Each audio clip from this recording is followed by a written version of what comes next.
കഴിഞ്ഞ തെരഞ്ഞെടുപ്പിൽ CPM-ന് ഏറ്റവും വലിയ തിരിച്ചടിയുണ്ടായത് പാർട്ടി ഗ്രാമമായ പാർട്ടി കോട്ടയായ പയ്യന്നൂരിലാണ്. പയ്യന്നൂരിൽ CPM വിമത സ്ഥാനാർത്ഥി B. കുഞ്ഞികൃഷ്ണൻ നിലവിലെ MLA TI മധുസൂദനനെ പരാജയപ്പെടുത്തി. മുമ്പ് മധുസൂദൻ പയ്യന്നൂരിൽ നിന്ന് വിജയിച്ചത് 50,000-ലേറെ വോട്ടിന്റെ ഭൂരിപക്ഷത്തിലായിരുന്നുവെങ്കിൽ B. കുഞ്ഞികൃഷ്ണൻ മധുസൂദനെ പരാജയപ്പെടുത്തിയത് 7,000-ലേറെ വോട്ടിന്റെ ഭൂരിപക്ഷത്തിൽ. ഇത്തവണ പയ്യന്നൂരിലെ വിജയം ഇന്ത്യയൊട്ടാകെ ചർച്ച ചെയ്തു. കാരണം പയ്യന്നൂരിൽ CPM തോറ്റിട്ടില്ല.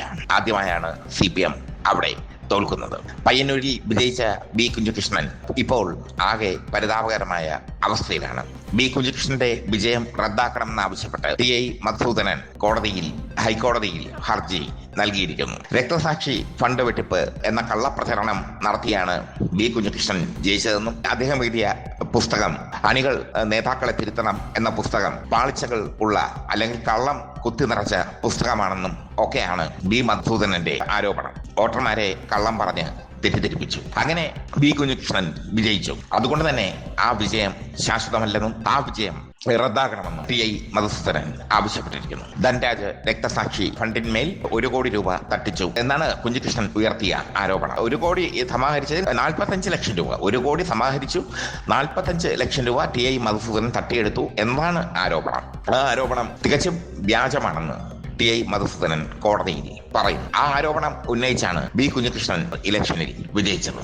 45 ലക്ഷം രൂപ താൻ തട്ടിയെടുത്തിട്ടില്ലെന്നും അതിന് ഒരു തെളിവുമില്ലെന്നും TI മധുസൂദനൻ കോടതിയിൽ ഹർജി നൽകി. കള്ളം പറഞ്ഞ് ജനങ്ങളെ തെറ്റിദ്ധരിപ്പിച്ചാണ് B. കുഞ്ഞികൃഷ്ണൻ ജയിച്ചത് എന്നാണ് TI മധുസൂദനന്റെ ആരോപണം. ഇതോടുകൂടി B. കുഞ്ഞികൃഷ്ണൻ പരിങ്ങലിലാണ്. കോടതിയിൽ മാനനഷ്ട കേസ് അടക്കമുള്ള നിയമ നടപടികൾ TI മധുസൂദനൻ ആലോചിക്കുന്നുണ്ട്. അതുകൊണ്ട് തന്നെ B. കുഞ്ഞികൃഷ്ണൻ ഇനി അങ്ങോട്ട് വളരെ സമ്മർദ്ദത്തിൽ ആയിരിക്കും. കുഞ്ഞികൃഷ്ണന്റെ വിജയം കുറച്ച് കാണുന്നില്ല പൊളിറ്റിക്സ് കേരള. പക്ഷേ TI മധുസൂദനൻ പറയുന്നത് ശരിയാണെങ്കിൽ 1 കോടി സമാഹരിച്ചതിൽ നിന്ന് 45 ലക്ഷം രൂപ തട്ടിയെടുത്തു എന്ന ആരോപണം എന്നത് വെറും ആരോപണം മാത്രമാണെങ്കിൽ അത് തെളിയിക്കാൻ B. കുഞ്ഞികൃഷ്ണന് കഴിഞ്ഞിട്ടില്ലെങ്കിൽ B. കുഞ്ഞികൃഷ്ണന്റെ MLA ഭാവി തുലാസിലായി മാറും. കോൺഗ്രസുകാരുടെ ആഘോഷം തന്നെയായിരുന്നു B. കുഞ്ഞികൃഷ്ണന്റെ വിജയം. പയ്യന്നൂരിൽ ചരിത്രത്തിൽ ആദ്യമായി CPM തകർന്ന് തരിപ്പണമായപ്പോൾ അന്ന് ഞാൻ KPCC ഓഫീസിൽ ഉണ്ടായിരുന്നു. കോൺഗ്രസുകാർ ഉയർത്തിയ വിജയാരവം ശ്രദ്ധേയമായിരുന്നു. എന്തായാലും ആ വിജയത്തിന് വലിയ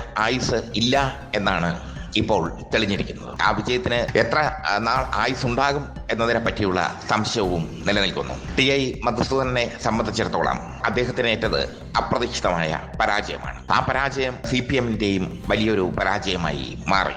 TI മധുസൂദനനെ സ്ഥാനാർത്ഥിയാക്കുന്നതിനെതിരായാണ് B. കുഞ്ഞികൃഷ്ണൻ ശബ്ദിച്ചത് എന്ന് അണികൾക്കിടയിൽ ഒരു അവബോധം ഉണ്ടാക്കാൻ B. കുഞ്ഞികൃഷ്ണന് കഴിഞ്ഞു. രക്തസാക്ഷി ഫണ്ട് തട്ടിപ്പ് അത് വലിയൊരു ചർച്ചയായി മാറി.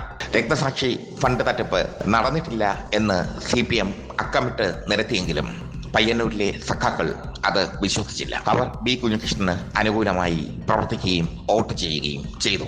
അതിന്റെ പരിണിത ഫലമായാണ് പയ്യന്നൂർ എന്ന CPM കോട്ട CPM-ന്റെ കൈവിട്ട് പോയത്. ആ കോട്ട കൈവിട്ട് പോയത് ദുഷ്പ്രചരണം കൊണ്ടും വ്യാജ പുസ്തകം കൊണ്ടും വ്യാജ പുസ്തക നിർമ്മിതി കൊണ്ടും ഒക്കെയാണെന്ന് പറഞ്ഞ് കോടതിയെ സമീപിച്ചിരിക്കുകയാണ് TI മധുസൂദനൻ.